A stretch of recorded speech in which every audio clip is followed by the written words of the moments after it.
All right, so today I want to use this to go over what we use as an ROI calculator. You can use it as well if you're talking to other marketing agencies or marketing outsource folks, whether it's a fractional CMO or whatnot. But we drive everything backwards from the two most important metrics to us, which is client lifetime value. I'll get to that in a second, and client acquisition costs. The reason why we start with client acquisition value, client lifetime value, is you have to know what the value of each client is to your firm over the long term, right? So I want to stop for there a second. A lot of prospects we talk to don't know their client lifetime value. They'll kind of approximately know, but I always tell folks, like, listen, just take last year's revenue, take the number of clients that contributed to that total revenue. That's going to be at very least get you somewhere in the picture, right? So you'd have, take 2024, January through December. I had, $1 million in revenue and 50 clients. $1 million divided by 50, which I believe is 20,000, would be your lifetime, or you'd be your annual client value. And you can go back and look at 2023 and do the exact same thing and see, like, okay, it's sort of meshing out, for at least from an annual value standpoint. That's a good place to start. Ultimately, you do want to know your client lifetime value, because that can tell you, that's more importantly, tell you how much more you can spend on the client acquisition costs. Now, let's get into the client acquisition costs. Client acquisition costs are essentially what you should calculate, what you should know. You should know that number before you go out and invest any marketing dollars, at least in terms of lead generation and expected revenue to be generated. If you're, investing or putting money into, $10,000 into brochures you're going to hand out, that's pretty much a branding effort, and you're not going to be able to attribute a direct ROI to that. But if you're using a marketing agency, fractional guy, you're buying leads, you're doing whatever you're doing that should have a direct correlation with revenue, then you need to know your client acquisition cost, what you're willing to pay for each new client. Okay, so here's how we do it. I'm going to assume that you put these numbers in if you want. You can use the same calculator. I'll put it in the link down below. But let's just assume for this argument, because AI and IT consulting firms typically have a very high client lifetime value. But we're just going to assume that it is $50,000. We'll just base it on like a 1 year, right?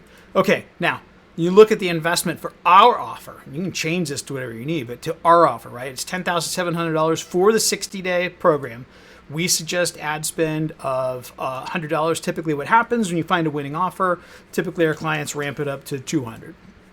So let's put it at $200. Now, cost per qualified call. This is one of the only metrics that's important to us, because it says, and I'm going to define what we mean by a qualified call. A qualified call to us is when you have a clearly defined, very specific ICP who has a very specific problem, and your very specific solution can solve it. That is what, getting that person is what we consider to be a qualified call, right? So essentially, and what does that mean?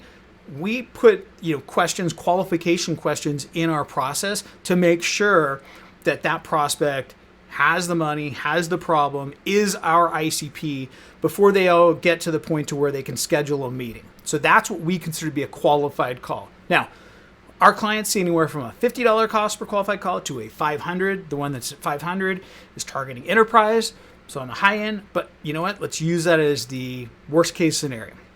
So $500 cost per qualified call. Industry standard is typically 25% on a close ratio, meaning you or your sales team would close. So if you had 10 qualified prospects for your offer, that would be a total of $5,000, right? But how many of those 10 would you close? 25%, it's like 1 out of 4, right? But let's be conservative again. Let's just use 20%. Now, we have the important numbers in there. We have a client lifetime value, or in this case, maybe the annual client value. We have the cost of our 60-day accelerator. The cost of the ad spend over that 60 days. That's not month. That's for the 60-day period, right? It's $12,000. So it's, what is that, $22,900, right? And we're estimating a cost per qualified call on the high end of $500 and a close percentage of below industry standard of 20%. And then we get the ROI analysis, right? Now, you can use this same calculator to punch in whatever you think is appropriate for your business, right? Obviously, if you have a higher client lifetime value, if you have a lower, this is going to remain the same. I would suggest you stick on the high end just to be safe. And even this, you could say, hey, you know what? At first, maybe we'll have a 15%, which is way below. That's less than 1 out of 5. That's probably like 1 out of 6 or so, right? But you can still gauge as to where you're going to be. Now, I do want to show you like a few things, and you can see here, actual client acquisition cost. So that the count on this numbers, right, where I dropped down to 15, but let's put it back to 20, right?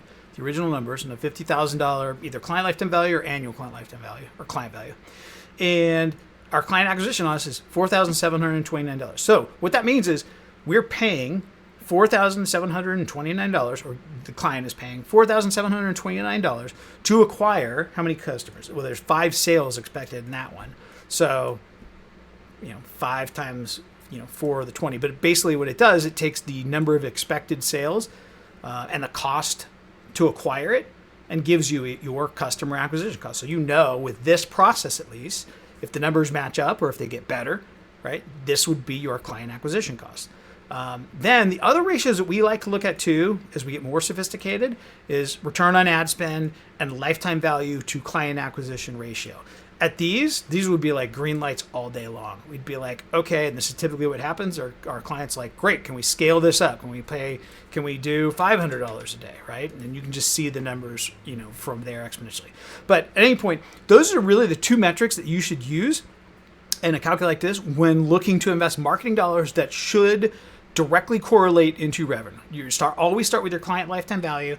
Worst case scenario is you get an annual client value, and then you have the inputs that determine what is your client acquisition cost with each channel that you're investing in. So hopefully this is helpful. If you've got questions, I'll put a link to this calendar in there, and we'll look forward to seeing you in the next video.